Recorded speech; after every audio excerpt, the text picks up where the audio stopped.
สบายดีหรือเปล่ากินข้าวแล้วบ่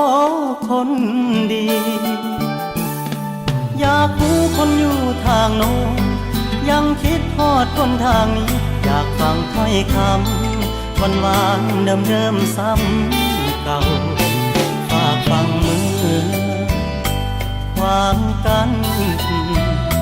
ที่ทำงานห่างกันสองห่างวันอาทิตย์ค่อยเจอหน้ากันสู้กับงานวันจันทร์หอดเสาร์บอกใจเงาเงาคิดทอดอดเอาสายก่อนยังอยู่ห่างสายตาลมหนาวผ่านมาห่มผ่านหนายามนอนหาก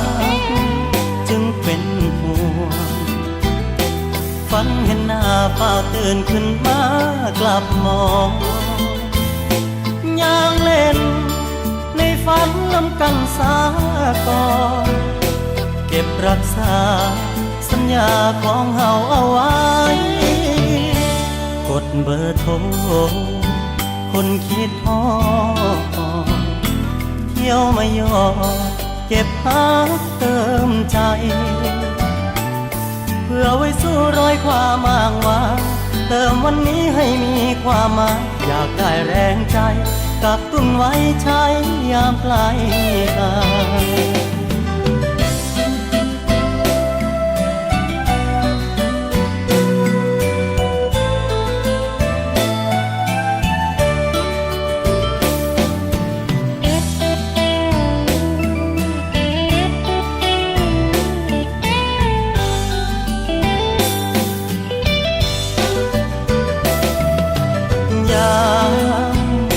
ห่างสายตา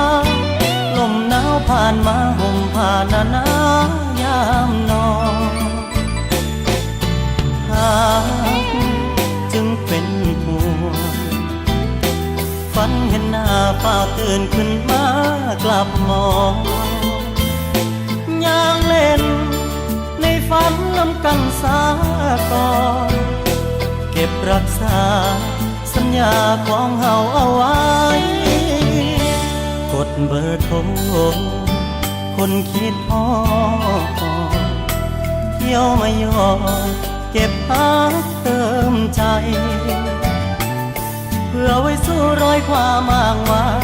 เติมวันนี้ให้มีความหมายอยากได้แรงใจกักตุนไว้ใช้ยามไกล